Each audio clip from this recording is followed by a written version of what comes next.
indudablemente tiene que replantearse toda la estrategia. Creo que seguir apelando a un cambio en el paradigma de los criaderos de zancudo no ha sido suficiente. Pienso que debe haber una acción más protagónica del Estado a través de sus diferentes instancias, porque de nada sirve que una persona haga lo propio en su hogar si a su alrededor hay talleres, hay negocios u otras estructuras que permitan que se sigan produciendo o que existan estos criaderos de zancudos. Deben de haber medidas más coercitivas y medidas que le permitan al Estado tomar el control de una enfermedad que afecta a toda la sociedad hondureña y que día a día sigue reportando pacientes que, reitero, trágicamente siguen falleciendo. ¿Con respecto a medidas y qué acciones, doctor? Las medidas tienen que ver con la implementación de leyes que obliguen a los negocios, a los hogares, a las municipalidades, a todas las personas que tengan que ver con el manejo del agua y de los desechos y de los desperdicios, evitar que estos se acumulen, porque está demostrado que es en los criaderos de zancudos donde está el problema actualmente. Hemos sido incapaces de destruir los criaderos de zancudos. Si la población, el acompañamiento no ha sido suficiente, es el Estado entonces el que debe tener un papel mucho más protagónico para reducir al máximo el número de criaderos y poder de algún modo parar de manera rápida y precisa la presencia de estos criaderos. Por respecto al COVID, doctor, ¿serán suficientes las medidas de prevención si con el dengue no se implementaron adecuadamente? Bueno, es evidente que la presencia del coronavirus está a la vuelta de la esquina. Ya Estados Unidos tiene un número de casos suficientemente altos para pensar que por el flujo migratorio pronto lo tendremos acá en el país. No se están tomando medidas desde el punto de vista práctico. ¿Qué hacer en este momento? Una inversión inmediata en los centros hospitalarios que nos permita la adquisición de equipos, respiradores mecánicos, monitores, contratación de personal médico y de enfermería, técnicos de laboratorio y un largo etcétera, que implica activar o reactivar las unidades de cuidados intensivos y por supuesto todo lo que implica un hospital con las condiciones mínimas para recibir pacientes en condición crítica. Doctor, pero ¿será suficiente, doctor, cuando pues ni China ha logrado combatir esta epidemia siendo una potencia mundial? ¿A qué se debe esta deficiencia en el sistema de salud? Yo creo que China ha hecho esfuerzos extraordinarios, pienso que más bien es un ejemplo para el mundo, cómo han podido ellos manejar esta epidemia. Evidentemente no nos vamos a comparar con las grandes potencias, pero sí podemos hacer cosas como no solo prepararnos en temas de educación a la población, sino fortalecer la red hospitalaria, que es lo inmediato.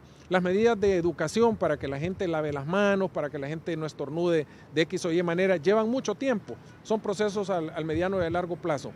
Pero la inversión en los hospitales de Honduras, eso sí se puede hacer de manera inmediata. ¿Se esperan muertes, doctor, de llegar el coronavirus aquí al país? Se esperan muertes, es casi imposible pensar que no vamos a tener complicaciones fatales. Ojalá no se dé. Bueno, ningún país del mundo está preparado para hacer frente a una epidemia, sobre todo esta que es de gran magnitud, como usted lo acaba de mencionar, países de primer nivel, países desarrollados como China, ahorita Estados Unidos, que ya tiene 57 casos confirmados, ha alertado a la población, los Estados Unidos de Norteamérica ha alertado a su población a tomar todas las medidas con respecto a prevención, con respecto también a sus ingresos, con respecto al cuidado de las personas adultos mayores, sobre todo que tienen enfermedad de base. Ningún país del mundo tiene la capacidad para responder ante una amenaza de esta magnitud. Doctor, pero ni siquiera se ha podido combatir el dengue. Bueno, es que mire, hay varios factores que son totalmente diferentes si los comparamos.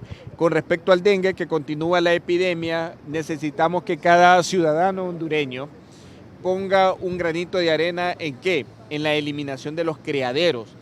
Si nosotros no somos apáticos, si sumamos esfuerzo, ciudadano, vamos a eliminar los criaderos de zancudo y obviamente van a disminuir lo que es el número de casos y el número de defunciones con respecto al dengue. Ya con lo de COVID-19 es totalmente diferente, porque esta es una enfermedad de tipo respiratorio de fácil transmisión, que es a través de las gotitas de saliva de la persona enferma con problemas respiratorios, que al toser o estornudar emite esas gotas de saliva al medio ambiente, o si hay una distancia menor de 1 metro, esas gotitas de saliva entran en contacto con el rostro de las personas y ahí es como entran a la cavidad oral hasta alojarse a los pulmones y presentar la enfermedad. Es totalmente diferente la forma. En el dengue necesitamos un vector, que es el zancudo.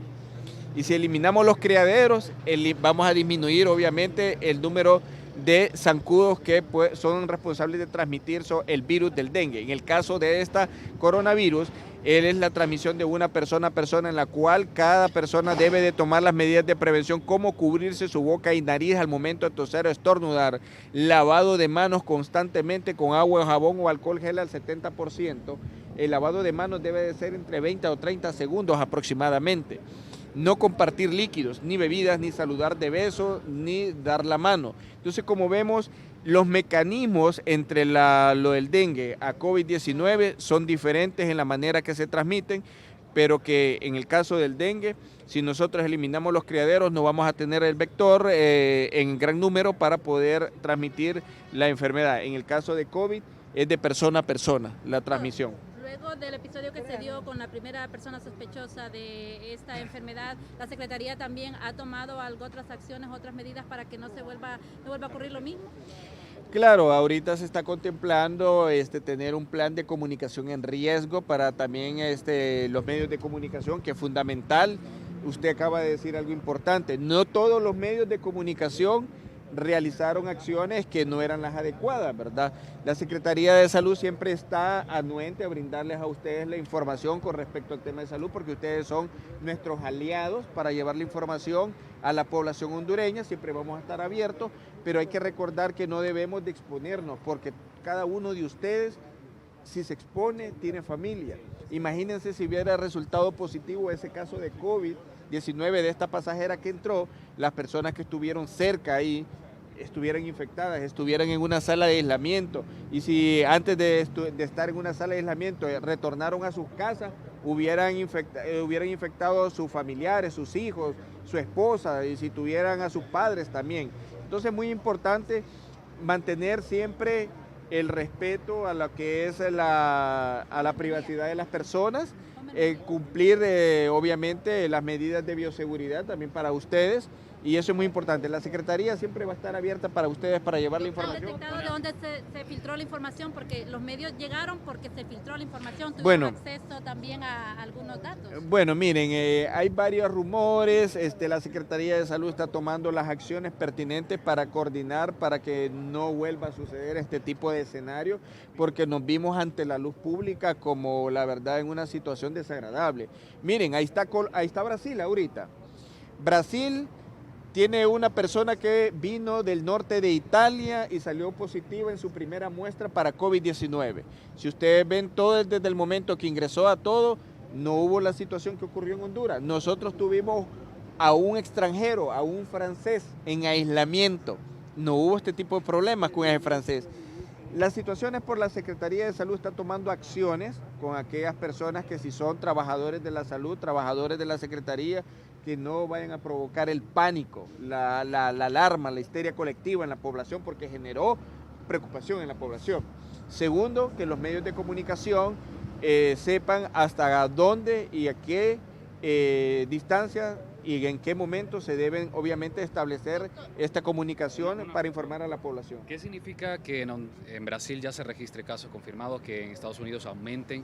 ¿Qué representa para Honduras, doctor? Que nos debemos de preparar más todavía, de fortalecernos. La Secretaría de Salud está haciendo esfuerzos enormes en fortalecer sus puntos de entrada a través de las oficinas sanitarias internacionales, con recursos humanos, ahorita con la capacidad de diagnóstico, que el país ya tiene la capacidad de diagnóstico laboratorial. Una persona se fue a capacitar hace 15 días al Instituto del INDRE a México, porque al iniciar esta situación de coronavirus solo habían 3 países del continente americano con capacidad de diagnóstico: Estados Unidos, Canadá y México. Ahora ya la tiene Honduras, la tiene Panamá, la tiene Colombia, la tiene Brasil, y eso es importante, que tenemos las capacidades, los recursos humanos de la Secretaría de Salud con capacidades. ¿Sería catastrófico, doctor, si se presenta un caso de coronavirus en el país?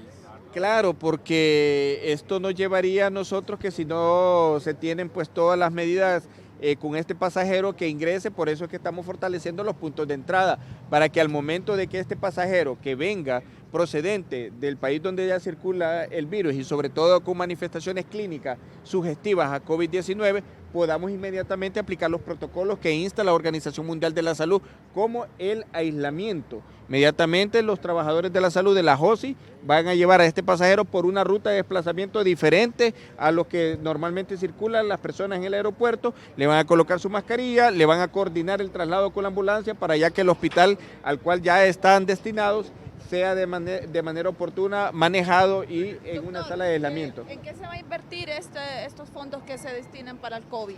Es decir, clínicamente hablando, ¿qué compras se van a hacer?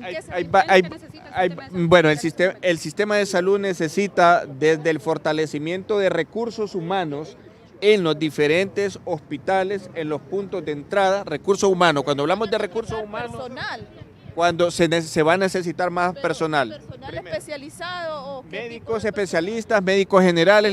¿Hay médicos especialistas? Hay médicos especialistas, hay un buen número de trabajadores de la salud disponibles en este momento.